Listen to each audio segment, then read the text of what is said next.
কোথায় থেকে শুরু করেছেন, কোথায় শেষ হবে?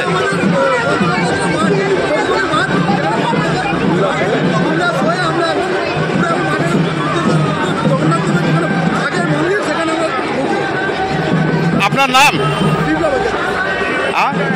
মানে এটা কোন ক্লাব থেকে হচ্ছে? হাতির সঙ্গে খেলা।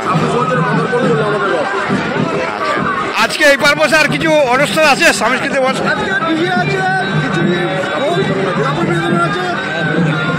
মোটামুটি 4-5 জন লোক।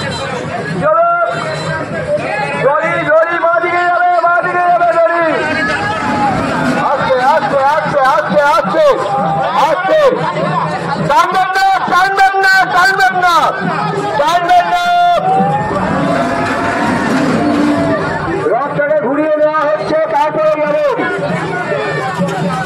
আজকে এখানে কষ্ট আছে।